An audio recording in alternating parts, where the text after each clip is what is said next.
राम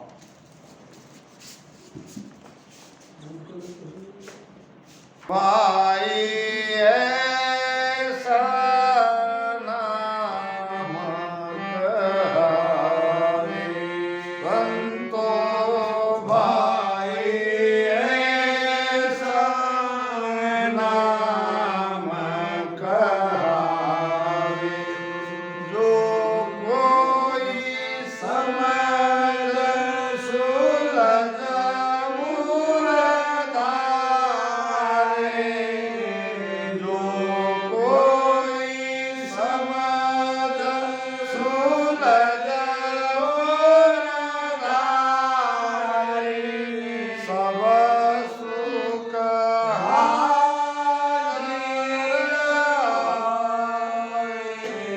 साधु भाई ऐसा नाम कहावे संतो भाई ऐसा नाम कहावे और सकल विद करनी सारा एक एक पर लागे मेरे राम एक एक पर लागे निज तत नाम अरद और धारा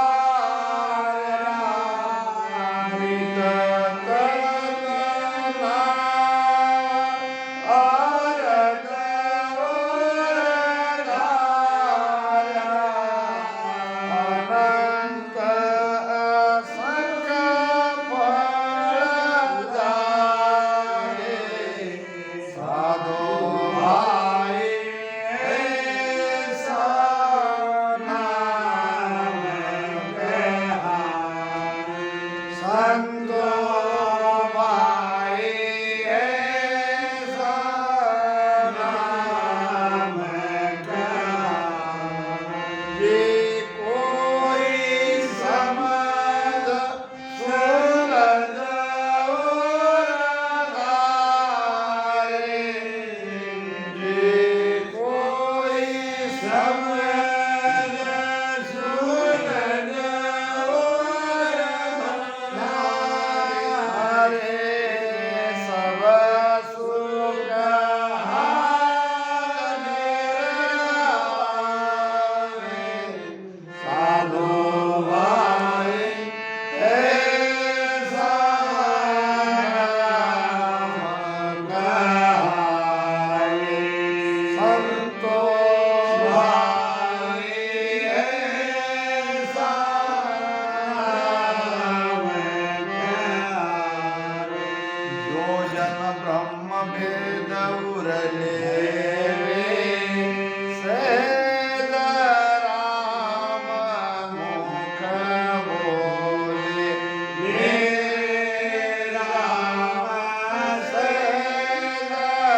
मानो भागवत सुन जाई मेरे राम भागवत सुन जाई वाष्टमुनि ऋष विश्वामित्र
सकल जस बोले कर्म भस्म सब होई मेरे राम कर्म भस्म सब होई ये सुख राम भगत करता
महिमा करी है। महाराज ने नाम के बारे में कहा है, केवल राम रटो मन मेरा, केवल राम रटो, जूं तेरा पाप कर्म कट जावे, मिटे जन्म दुख तेरा। नाम क्या है? ये नाम अक्षरों में नहीं है, ये 52 अक्षर के परे है। ये नाम की महिमा हो रही है। महाराज ने कहा है कि जे कोई नाव नाव ही कहिए लिव लागा सु पाओ। कैसे समझेगा नाम? भजन में लिव लगनी चाहिए। जब लिव लगेगी तो नाम क्या है ये पता चलेगा। हम ऊपर ऊपर देखते हैं, ये विश्वास की बात है। अगर कोई विश्वास के साथ भजन करता है तो उसकी लीव लगेगी। कहते हैं कि एक पाश्चात्य जोड़ा पति पत्नी का नई नई शादी हुई और जहाज में बैठ के जा रहे थे, तो जहाज में और भी लोग थे। समुद्र के बीच में जहाज आया तो तूफान आया बहुत जोरदार। अब जहाज इधर उधर डोलने लगा। अब उसमें हर एक धर्म के लोग थे, सब अपने अपने देवता को पुकारने लगे। इस्लाम वाले थे तो वो मोहम्मद साहब की पुकारने लगे, हे अल्लाह बचाओ बचाओ अल्लाह। अब हिंदू में तो देवता की कोई गिनती ही नहीं, बहुत है। 33 करोड़ कम हो गए तो पेड़ भी देवता बन गए, पेड़ भी कम हो गए तो प्राणी भी देवता है। देखते नहीं, वराह देवता है, कुत्ते को भी भगवान बना जाता है। तो हिंदुओं में देवता की कोई कमी नहीं है। अब वो भी अपने अपने भगवान को पुकारने लगे। तूफान काफी तेज आ रहा है। अब नई नवेली दुल्हन अपने पति को कहने लगी, देखो तूफान बहुत तेज आ रहा है, अगर बचना है तो तुम भी भगवान को पुकारो। तुम नाम क्यों नहीं लगे, तुम निश्चिंत क्यों बैठे हो, पुकारो। क्या तुमको डर नहीं लग रहा है? इतना कहते ही वो जो नया पति दूल्हा था उसने अपनी पिस्तौल निकाल के पत्नी के कनपट्टी पे लगा दिया। वाह। और पत्नी को कहने लगा, तुम्हारा चेहरा शांत क्यों, तुम्हें डर क्यों नहीं लग रहा है? पत्नी कहने लगी, क्या बात करते हो, तुम मेरे पति हो, अब तुम पिस्तौल लगाए हो तो क्या मैं इतनी नादान हूं? क्या तुम मुझे मारने थोड़ी वाले हो? मुझे तुम पर विश्वास है, तुम मेरे पति हो, तुम्हारे साथ मेरी शादी हुई है, ये नाटक मत करो, ये हटा लो पिस्तौल। मैं डरती नहीं, वाह। क्योंकि मुझे विश्वास है तुम मेरे पति हो। पति हो, विश्वास है। पति ने कहा कि इसी तरह मुझे मेरे मालिक पर विश्वास है। और ये जो तूफान है ये पिस्तौल के जैसा है, जैसे मैंने तुम्हारे कनपट्टी पे पिस्तौल लगाया, तुम डर नहीं रही हो, इसीलिए ये तूफान से मैं डरने वाला नहीं हूँ। मुझे अटल विश्वास है मेरे परमात्मा पर, मेरे मालिक पर। तो भजन हम थोड़ी देर भजन करते हैं और फिर देखते हैं कोई बदलाव नहीं आया, हमारे तो सारे प्रॉब्लम जैसे कि वैसे ही है, जगत के जैसे ही हम है, फिर भक्ति करके क्या लाभ? विश्वास के साथ इसमें कूदना है।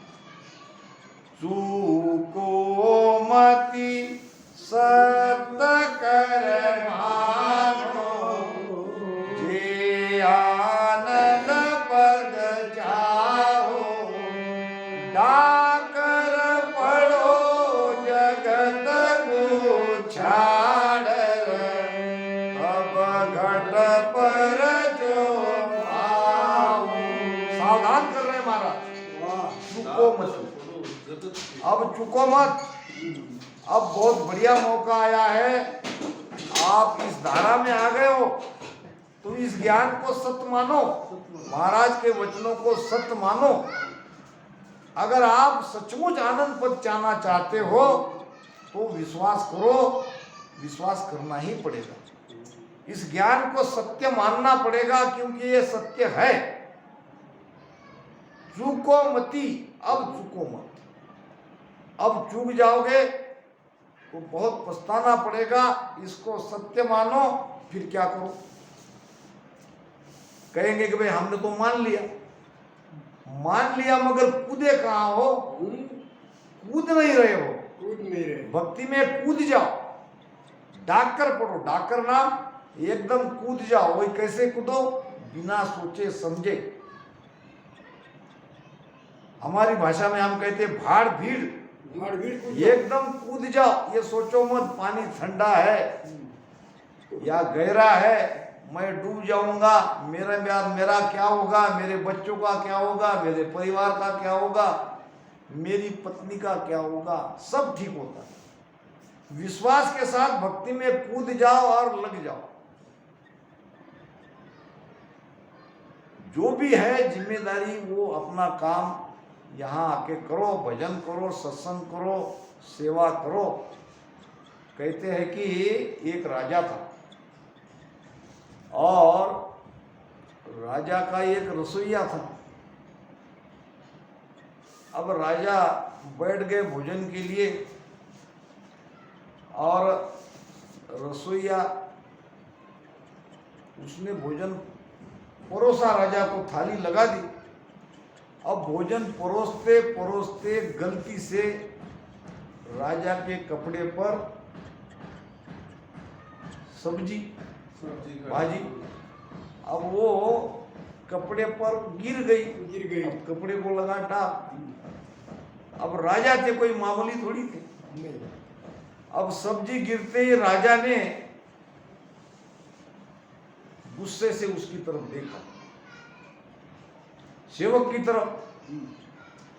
अब गुस्से से देखने के बाद वो नौकर ने पूरी सब्जी राजा के कपड़े पे डाल दी, पूरी की पूरी। अब तो राजा को और ज्यादा गुस्सा आया। पहले थोड़ी सी सब्जी मेरे कपड़े पे गिर गई थी, थोड़ी इससे मुझे बहुत क्रोध हुआ और तुम पूरी की पूरी सब्जी मेरे कपड़े पे डाल दी। अब तो तुम गए। हाथ जोड़ के घूरने लगा, कांपने लगा, मालिक ये तो मुझे पहले ही पता था कि अब मैं आपके क्रोध से बिना सजा के मैं नहीं रहूंगा, मुझे तो सजा मिलेगी ही मिलेगी। फिर इतना जानते हो तो बाकी सब तुमने मेरे कपड़े पे क्यों डाली? वो इसलिए डाली कि आपकी महिमा के खातिर, आपके नाम की खातिर। थोड़ी सी सब्जी कपड़े पे गिरने से अगर तुम मुझे सजा देते तो लोग क्या कहते? राजा के कपड़े पे थोड़ी सी सब्जी और राजा ने इनको सजा दे दी। इसलिए मैंने पूरी की पूरी सब्जी आपके कपड़े पे डाल दी। अब आपको कहने वाला कोई नहीं है। आप कह सकते हो कि पूरी की पूरी सब्जी इसने मेरे शरीर पे डाल दी, कपड़े पे डाल दी, इसलिए मैंने सजा दे दी। आपके खातिर ये मैंने किया। तो भक्ति भी बड़े हिसाब से करनी पड़ती है। एक सेवक रह के उसने राजा के नाम के खातिर, राजा के पद के खातिर, सजा तो उसको होने वाली थी, मगर पहले इसमें अगर सजा देता तो राजा की बदनामी होती। थोड़ी सी सब्जी कह रहे राजा कैसा, ये क्या न्याय हुआ? ये तो अन्याय हो गया। थोड़ी सी सब्जी उसको डाल दिया बेचारे को जेल में। तो आपका नाम कम नहीं होना चाहिए, आपकी महिमा में कोई शंका न करे, इसलिए मैंने पूरी की पूरी सब्जी डाल दी। भक्ति बहुत सोच विचार के करनी पड़ती है, रिजल्ट देखना पड़ता है कि हम इतने दिन से रामस्नेही हैं, हमारे जीवन में आनंद क्यों नहीं आ रहा। तो यहाँ एक ही कसूर है, एक तो हम समझे नहीं ज्ञान, इस ज्ञान को समझे नहीं, समझ गए तो सुलझे नहीं। हम अभी हमारे घर प्रगति में अटके हैं, इसको सुलझना नहीं कहते। महाराज कहते हैं उलझे को सुलझाय दे, ये सतगुरु ये नाम, बाकी का सुख राम कहे, कन पुकारा जान। उलझे को सुलझाने वाले ही तो सदगुरु है। उलझे हुए को और उलझाने वाले सदगुरु नहीं हो सकते। दरिया गेली जगत को, क्या कीजे सुलझाए, सुलझाए सुलझे नहीं, सुलझ सुलझ उलझाए, सुलझ सुलझ उलझाए। एक छोटे बच्चे को अगर आग का चटका लग गया तो जीवन भर वो आग के पास नहीं जाए। और हमें संसार में कई चटके लगे हैं, वाह, कई तपन हमें महसूस हुई है, अनुभव किया है, वाह, फिर भी हम संसार से अलग नहीं होते। संसार से अलग होने का मतलब ये नहीं है कि सब त्याग के छोड़ देना। संसार में रहते हुए भी हम अलग हो सकते हैं, ये कला है, यही तो सीखना है। जो कोई समझ सुलझ गुरुधारे, ज्ञान को समझना पड़ेगा और सुलझना पड़ेगा। कहाँ कहाँ हम अटके हैं, किस कारण से हम भजन नहीं कर पा रहे हैं, इसमें से मार्ग निकालना पड़ेगा। इसको कहते हैं सुलझना। नहीं तो ये भक्ति के आड़े सारा संसार है, ये भक्ति के आड़े हमारा कुटुंब परिवार भी आता है, सब इसके आड़े आता है। महाराज ने कहा है कि भेदी बिना बात मति मानो सभी फिरत है आड़ा। साधु भाई सोच समझ रहोगा, सोचो समझो, गाड़े रहो। आपको हटाने वाले कई है, आपको विचलित करने वाले कई है, और बिरले कोई है आपको सुलझाने वाले। इसलिए ज्ञान सुनो और ज्ञान के मुताबिक चलो। तो जो कोई समझ सुलझ उर्धारे, कमी है समझने की, कमी है सुलझने की। हम समझ नहीं रहे हैं, हम सुलझ नहीं रहे हैं, और ऐसे ही आके बैठ जाते राम राम करने के लिए। भजन होगा, बाधाएं निकालो, क्या तकलीफ है, क्या पीड़ा है, क्या कारण है, वो कारण को खोजो और उसको दूर करते करते जाओ। करना है आखिर में भजन।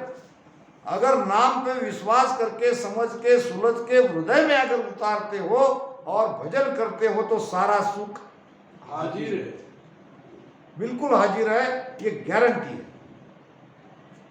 अब सुख का मतलब ये नहीं कि आप धनवान बन जाओ, सुख का मतलब आप भीतर से आनंद में हो, भीतर में आपके अंदर संतोष आएगा, भीतर से वो आनंद प्रगटेगा।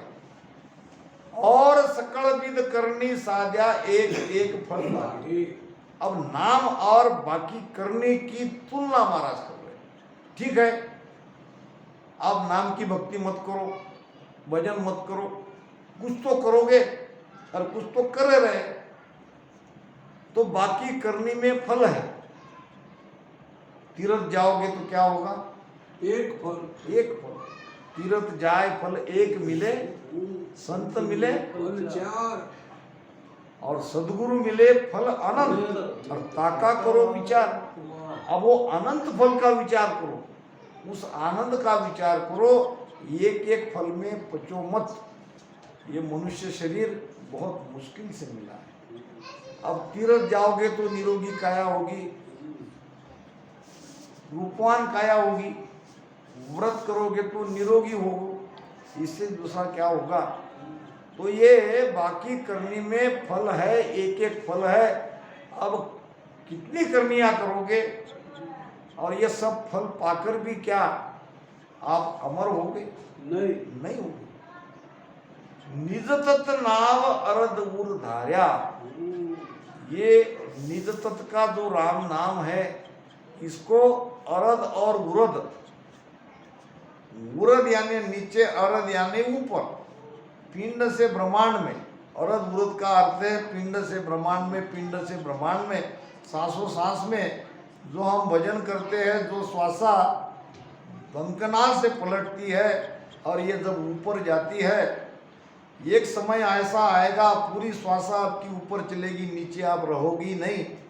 तब देखो फल, तब देखो आनंद, अनंत असंख्य फल लागे। उस स्थिति में आपको अनंत और असंख्य फल की प्राप्ति होगी। जो चाहते हो वो भी मिलेगा और जो नहीं चाहते हो वो भी मिलेगा। अमाप सुख मिलेगा, अमाप आनंद मिलेगा। उसके लिए आपको भजन में लगना पड़ेगा, भजन करना पड़ेगा, भजन भेद से करना पड़ेगा, भजन में मन को लगाना पड़ेगा, तभी मिलेगा। जो जन ब्रह्म भेद उर लेवे सहज राम मुख बोले। अब ब्रह्म भेद से जो भजन करेगा, आगे उसकी सहज स्थिति बनेगी, सहज सुमिरन रात दिन हुई, मुख सासा सिमरन नहीं हुई। अभी नहीं होगी, होते होते एक दिन ऐसी स्थिति बनेगी, हर एक श्वासा आपकी भजन में लग जाएगी। भजन करना नहीं पड़ेगा, भजन होता रहेगा। जैसा कि ये पंखा चल रहा है, पंखे का कनेक्शन बटन को है। अब वो बटन दबा दे कि पंखा चला। अब वो हाथ पंखे जैसे ऐसे पंखा हिलाने की आवश्यकता नहीं है। अब वो हाथ पंखे वाला कितने देर हिलाएंगे, कभी ना कभी तो थकेगा हाथ, मगर ये जब तक लाइट है तब तक चलता रहेगा। इसी प्रकार जब तक श्वासा है, पूरी श्वासा में वो आनंद आते रहेगा। इसको कहते हैं सहज राम मुख बोलना। और ताजन लार नवो निध मुक्ति सिद्ध सकल संग डोले। ऐसे सहज भजन जिसका हो रहा है, उसके लार, उसके पीछे 8 सिद्धि 9 निधि घूमती है, उसकी दासी बनती है। रिद्धि सिद्धि उसकी दासी बनती है और वो सेवा करना चाहती है। संतों को कहती है हाथ जोड़ के कि भाई हम है, हम आपकी दासी है, हमको कहो क्या चाहिए। मगर संत तो आगे जाते, वो रिद्धि सिद्धि में, परिचय चमत्कार में, इन सुखों में नहीं अटकते। जो इतबार नहीं मानो कोई तो भागवत सुन जाए। महाराज कहते कि अगर आपको मेरी बात पर विश्वास नहीं है, मेरे कथन पर विश्वास नहीं है, तो भागवत तो आप सुनते ही हो। भागवत को जाके देखो, भागवत को सुनो दोबारा। क्या सुनो? वाष्ट मुनि और ऋषि विश्वामित्र अर्जित्यो कुण भाई। वशिष्ठ मुनि और विश्वामित्र में जो अड़ी पड़ गई थी, उसमें विजय किसका हुआ? विषय नाम का हुआ, विषय पलभर की संग का हुआ। विषय तपस्या का विजय नहीं हुआ, सत्संग का हुआ। सत्संगत पल की भली करसी बहुगुण जोय, और जुग जुग में सुखराम कहे शेष गुणाकर। जब विश्वामित्र जी के घर गुरु वशिष्ठ जी महाराज आए तो स्वागत सत्कार किया, अपने गुरु को उच्च आसन पर बिठाया। जब विदाई हुई तो गुरु को 30,000 वर्ष की तपस्या का फल गुरु को अर्पण कर दिया। अब गुरु ने रख लिया। फिर कुछ दिन बाद विश्वामित्र जी गए अपने गुरु के घर। जब विदाई हुई तो गुरु ने पल भर की संगत का फल उसे दिया। अब इतना होने पर गुरु के प्रति अड़ी पड़ गई विश्वामित्र में। गुरु को उसको लगा कि भाई मैंने तो 30,000 वर्ष की तपस्या का फल दिया और गुरु ने सिर्फ एक पल की संगत का फल। ये कोई बात हुई? ये कोई निर्णय हुआ? अब जहां वहां पूछ रहा था कि भाई 30,000 वर्ष की तपस्या का फल बड़ा कि पल भर की तपस्या का फल बड़ा, पल भर की संगत का फल बड़ा? किसी ने उसका जवाब नहीं दिया। जब ब्रह्मा जी के पास गया तो ब्रह्मा जी कहने लगे भाई मुझे तो ये नहीं जमेगा, आप जाके भगवान शिव जी के पास जाओ। शिव जी कहने लगे मेरे उसकी बात बड़े एक भगवान है जिसको हम भगवान विष्णु मानते हैं, उनके पास जाओ।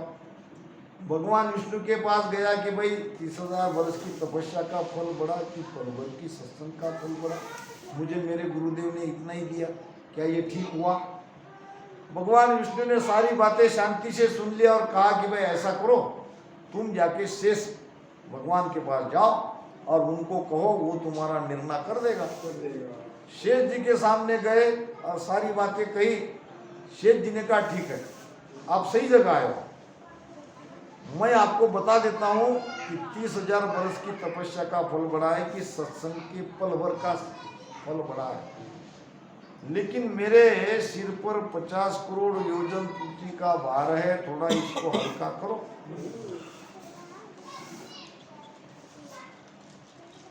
तो विश्वामित्र ने पृथ्वी अपने माथे पर धारण करी। अब 50 करोड़ योजन पृथ्वी, अब वो भार उसका सहा नहीं गया, वो नीचे नीचे दबता गया। अब वो कहने लगा बचाओ शेष भगवान, ये पृथ्वी का भार मुझे सहा नहीं जा रहा है, कुछ उपाय करो। अरे भाई मैं क्या उपाय करूं, तुम्हारे पास उपाय है, क्या है तुम्हारे पास? उससे कहने लगे मेरे पास तो अब 30,000 साल की तपस्या का फल ही है, बस तो लगाओ उसको। लगाया, कोई काम नहीं हुआ। अब क्या है तुम्हारे पास? अब तो गुरु को मैंने दे दिया, अगर वो रहती तो 60,000 साल की तपस्या का फल वो लगा देता और पृथ्वी को रोक देता। अरे भाई वापस ले लो, गुरु को ही तो दिया है, संकल्प करो और वो दिया हुआ दान वापस ले लो और उसको लगाओ। उसको भी लगाया, कोई फायदा नहीं हुआ। फिर पूछा कि अब क्या करूं? तुम्हारे पास जो भी है उसको लगाओ। अब मेरे पास तो पल भर की सत्संग का फल है, मगर उससे क्या होगा? क्या होगा? जब इससे इतने साल तपस्या के फल से कुछ नहीं हुआ तो पल भर की संगत से क्या होगा? अरे भाई लगा के तो देखो। जब लगाया तो पृथ्वी थर गई, अदर हो गई। अब पृथ्वी अदर हो गई तो वो खुश हो गया। शेष भगवान, पृथ्वी थम गई, मगर मेरे प्रश्न का उत्तर न्याय करो मेरा। अरे भाई क्या प्रश्न? वही पल भर की सत्संग का फल बड़ा कि तपस्या का फल बड़ा? क्या न्याय तुमको मिला नहीं? उसका अनुभव आया नहीं? अरे भाई यही तो हो गया, दूध का दूध पानी का पानी। इसके फल के भरोसे पृथ्वी रुकी तो पल भर की संगत से तो हो गया नहीं। महाराज कहते हैं कि वाष्ट मुनि ऋषि विश्वामित्र अड़ जीत्यो कुल भाई, उनमें जो आड़ी पड़ी थी उसमें पल भर की सत्संग ने विजय प्राप्त की, विजय प्राप्त हो गया। और तपस्या का फल कोई काम नहीं आया। सूर नर शेष सकल जस बोले, सूर नाम देवता, नर नाम मनुष्य, शेष भगवान, सारा संसार नाम की महिमा करता है। सभी नाम को मानते हैं, सुबह उठ के रोज राम राम ही करते हैं। ये देखते नहीं कि भाई ये कोई जाति का हो, कोई धर्म का हो, हर एक राम राम ही कहते हैं। कि क्या कारण है कि हम राम ही कहते हैं? महिमा तो सब करते हैं, मगर राम नाम से कर्म कैसे कटते हैं ये इसके बारे में नहीं सोचते कि राम नाम कर्म को काटता है। महाराज कहते हैं पूरा गुरु मिलिया साची सुध पाई,